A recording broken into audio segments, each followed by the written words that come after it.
Olá, povo de Deus, 8 de fevereiro de 2024, quinta semana do tempo comum. Nossa reflexão de hoje é a partir do primeiro livro dos Reis, capítulo 11, de 4 a 13, Marcos 7, de 24 a 30. Quando Salomão ficou velho, suas mulheres desviaram o seu coração para outros deuses e seu coração já não pertencia inteiramente ao Senhor, seu Deus, como do seu pai Davi. Salomão prestou culto a Astarte, deusa dos Sidônios, e a Melcom, ídolo dos Amonitas. Ele fez o que desagrada ao Senhor e não lhe foi inteiramente fiel como seu pai Davi. Foi então que Salomão construiu um santuário para Camus, ídolo de Moabe, no monte que está defronte de Jerusalém, e para Melcom, ídolo dos Amonitas. Fez o mesmo para todas as suas mulheres estrangeiras, as quais queimavam incenso e ofereciam sacrifícios aos seus deuses. Então o Senhor irritou-se contra Salomão, porque o seu coração tinha se desviado do Senhor, Deus de Israel, que lhe tinha aparecido 2 vezes e lhe proibira expressamente seguir a outros deuses. Mas ele não obedeceu à ordem do Senhor. E o Senhor disse a Salomão: já que procedeste assim, e não guardaste a minha aliança, nem as leis que te prescrevi, vou tirar-te o reino e dá-lo ao teu servo. Mas por amor de teu pai Davi, não o farei durante a tua vida. É da mão de teu filho que o arrebatarei. Não te tirarei o reino todo, mas deixarei ao teu filho uma tribo por consideração para com meu servo Davi e para com Jerusalém que escolhi. Apesar de tantas perícopes favoráveis a Salomão, escapou essa, que mancha muito o seu reinado. Ainda que a culpa recaia sobre as mulheres que o conquistaram, mas revela que ele não era tão forte assim como se dizia. Prevaricou e se tornou idólatra, fazendo sacrifícios a outros deuses. Ele transgrediu a lei que proibia casamento com mulher estrangeira. Acontece que sua diplomacia na relação com outras nações incluía casamento com várias mulheres dos povos com os quais tramava sua política. Era comum no meio do povo essas narrativas de que as coisas não iam bem para quem se casasse com uma estrangeira. Nesse sentido, nem o rei Salomão escapou.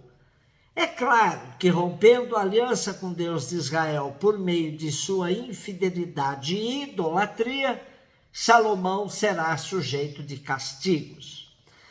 Salomão afastou-se do Senhor Deus de Israel, e o Senhor o rejeitou, e em consequência dessa rejeição, acontecerá o cisma do reino.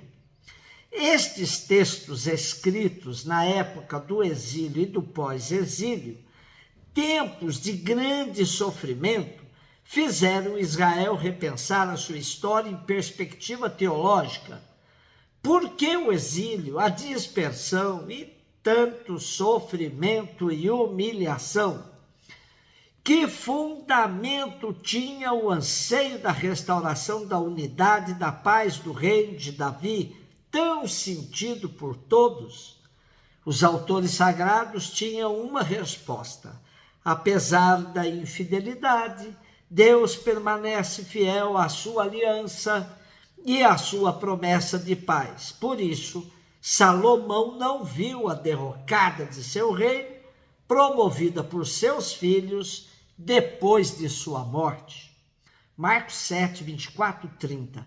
Jesus saiu e foi para a região de Tiro e Sidônia. Entrou numa casa e não queria que ninguém soubesse onde ele estava, mas não conseguiu ficar escondido. Uma mulher que tinha uma filha com espírito impuro ouviu falar de Jesus. Foi até ele e caiu a seus pés. A mulher era pagã, nascida na Fenícia da Síria. Ela suplicou a Jesus que expulsasse de sua filha o demônio. E Jesus disse: deixa primeiro que os filhos fiquem saciados, porque não está certo tirar o pão dos filhos e jogá-lo aos cachorrinhos. A mulher respondeu: é verdade, Senhor, mas também os cachorrinhos debaixo da mesa comem as migalhas que as crianças deixam cair. Então Jesus disse: por causa do que acabas de dizer, podes voltar para casa.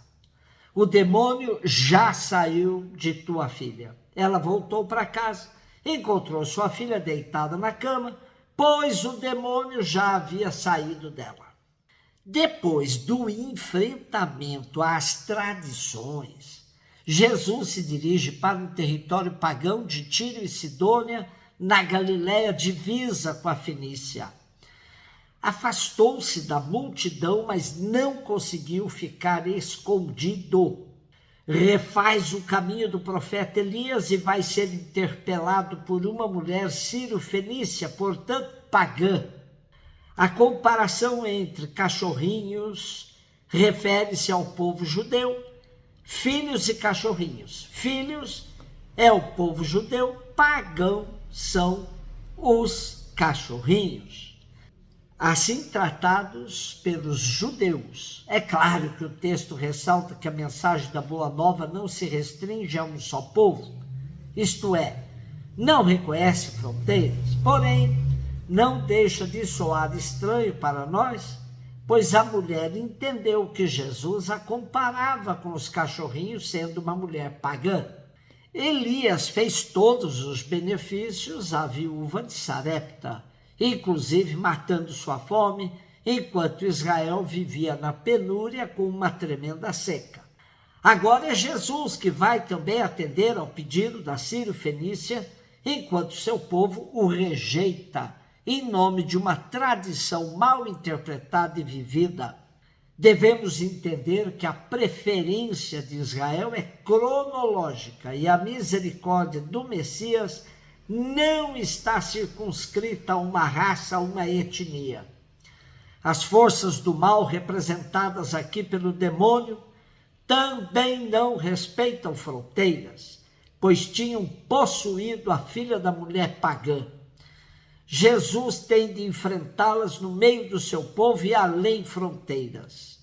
A atitude de Jesus revela o quanto ele era, humanamente falando, um autêntico judeu da sua época, com desprezo à mulher e aos pagãos. Foi preciso a força e o destemor da mulher sírio-fenícia frente à postura fechada de Jesus para que os benefícios da graça ultrapassassem fronteiras geográficas e preconceitos étnicos. Se dissermos que a mulher converteu Jesus, muitos poderão se escandalizar. Mas foi realmente uma mudança profunda o que a mulher provocou no judeu Jesus de Nazaré. Eu sugiro a leitura de Mateus 15, 21, 28, onde aparece a narrativa da mesma cura, pois essa narrativa acrescenta algumas informações interessantes. Em Mateus, a mulher reconhece Jesus como filho de Davi. Os discípulos aparecem com pouca tolerância em relação aos gritos da mulher. Jesus afirma que somente tinha sido enviado às ovelhas perdidas da casa de Israel. E Jesus diz à mulher que o que a curou a sua filha, foi a fé. A fé e a teimosia dessa mulher cananeia que provocaram a mudança em Jesus.